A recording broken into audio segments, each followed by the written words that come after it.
Thank you, Dr. Decker. And now, I would like to share with you a few words and a few thoughts about Target Center's history. To do this, I'd like to share a story about baseball and having a vision. Now, I don't know too much about baseball. When I was younger, I remember my grandmother had this very big black recliner chair, and she got very excited about the Mets, New York, okay? And Grandma used to prepare a meal, and I would climb up in the recliner with Grandma, and I would watch this game.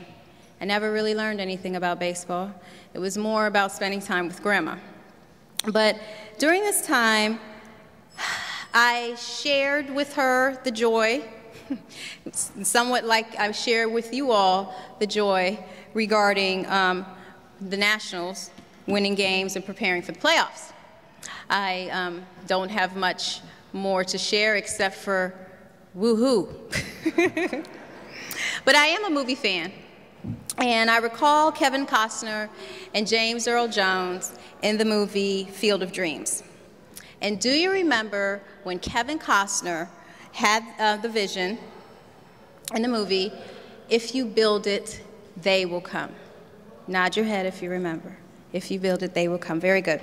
Well, I'm fortunate to have had predecessors in my role at the Target Center as director who had such a vision. Like in the Field of Dreams, these individuals and their USDA leadership built the Target Center because we would come. And today, we're able to recognize that vision in the lives of people who have used the Target Center, as Dr. Decker had just explained, and discovered accessibility improvement, career opportunities, and importantly, a better ability to help their team meet the department's objectives. These customers have included thousands and thousands of individuals who have visited the Target Center here in the South Building, and most recently, they've included thousands of customers who access our online services. The first Target visionary, Ophelia Falls. She was the founder and the first Target Center director. Ophelia understood the need to have a location where customers could come together who were mostly employees with disabilities, yes, and the information technology community. Ophelia served as the director of the Target Center from 1992 to 2001. We are indebted to her for her vision. The next visionary, Bruce Mcfarlane.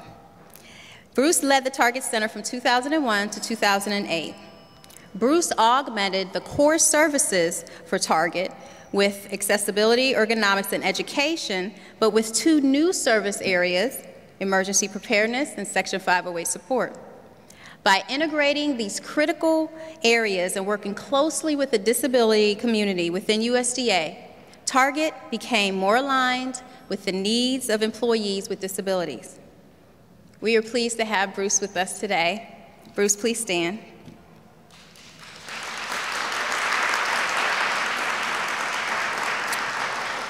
Bruce, I thank you for being a visionary. I thank you for paving the way. I also thank you for your federal service and your commitment to our common cause and USDA as a whole. Our next visionary was in the person of Kevin Curtin. Kevin had a vision for delivery of service in a new model. Once Kevin began to place the universal design at the forefront of Target, Kevin would find himself wiring the center.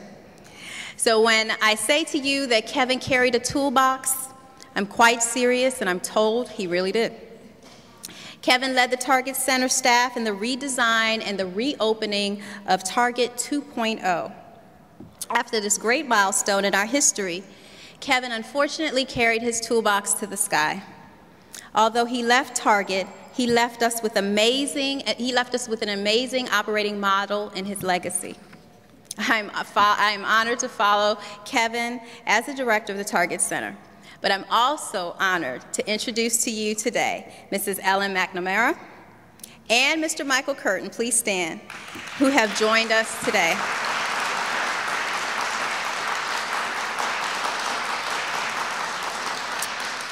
Thank you both for being with us and sharing Kevin with the Target Center during those very special years. In 2003, the Interpreting Services Office joined the Target Center to better serve USDA employees.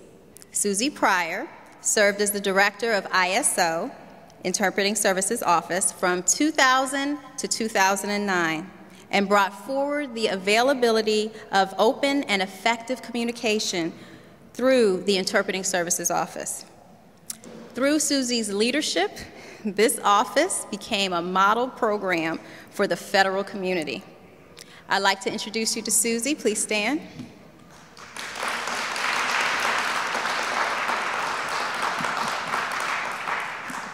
Susie, thank you for also paving the way for Target Center and USDA. I am very grateful for all of you for making this vision a reality. So today we celebrate our 20th birthday, and we begin a new chapter today.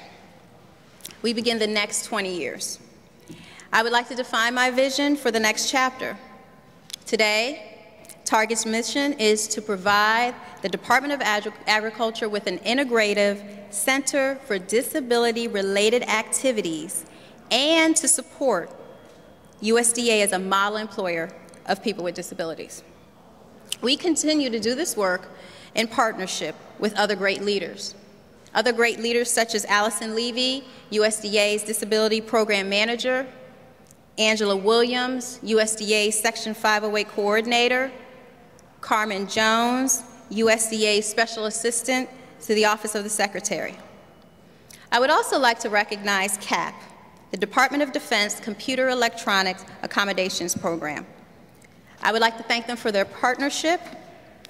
Through DoD's CAPS program, that we have actually filled $1.1 million worth of assistive technology accommodations since our partnership in 1992.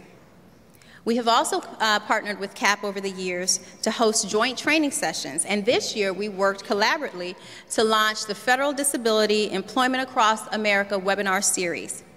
We did this in collaboration with OPM and EEOC. Dinah Cohen, the CAP director, was unable to be with us today. However, I'd like to thank her for her support, and I would like to thank and introduce to you the CAP Deputy Director, Sharon Terrell Lindsay, please stand, who is with us today.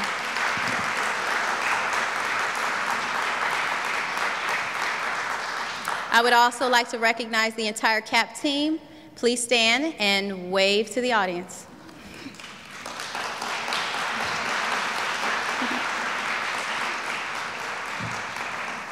Thank you. And importantly, I'd like to recognize and thank my management team in the person of Mr. Curtis Wilburn, who is the Director of the Office of Operations, and Morris Tate, who is the Director of Business Services, who spoke earlier today. I thank them for their support, their leadership in making our new direction possible, for we are all here because of the support of management. And to our USDA employees and customers with disabilities, you are the reason why we serve. Our customers are the reason why we're here, and our customers are the focus of everything that we do. And over the past 20 years, we have served approximately 45,000 of you, our customers. And we look forward to serving more as we move forward. And when I speak of serving our customers, I must, of course, thank the Target team. They're going to kill me. The Target team makes what we do every day happen.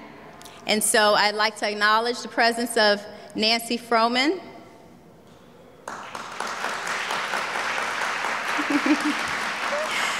Michelle Sherbandi, and Lynette Spriggs in the corner. That's my staff from the Interpreting Services Office. I would also like to recognize Paul Lloyd, Annette Paz, and Stephanie Bradley from the Target Center. I am indebted to all of you for assisting me in my transition to this role over the past year, and I'm also thankful for you caring so much about our mission and our vision. Target's vision is to positively impact the lives of individuals with disabilities who provide and obtain resources from USDA. And to do this, for our employees and customers around the world, we have work to do. We have a lot of work to do. And we have outlined our strategies in a draft plan that will be submitted to management as well as Secretary Vilsack. This plan will define our path and our way moving forward. But this work is not work in building a center. It's not the work of adding new service lines, nor is it the work of upgrading the center and service lines to meet the 21st century delivery models. Today, our work focuses on reframing the USDA perspective on disability.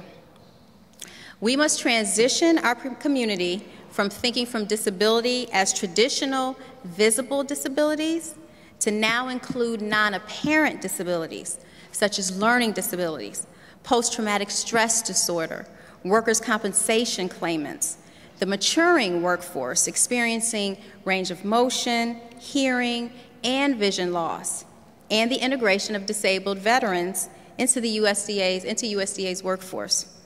In short, this broader perspective on disability provides a framework of inclusivity that will equate to a significant, and I repeat, a significant portion of the USDA workforce and the customer population. So, to proceed, the Target Center will champion universal design and planning in all that we do. This will provide an open baseline for inclusivity. From there, we will help build tailored support services for specific populations. We are a place for coming together to solve challenges. We are a center of innovation. We are collaborators that can map out a better future for a more inclusive, diverse, and accessible environment in the support of USDA's mission. And USDA's mission is to provide leadership on food, agriculture, natural resources, and related issues on sound public policy, the best available science, and efficient management. Established by President Abraham Lincoln in 1862, our department was first known as the People's Department because most Americans lived and worked on farms.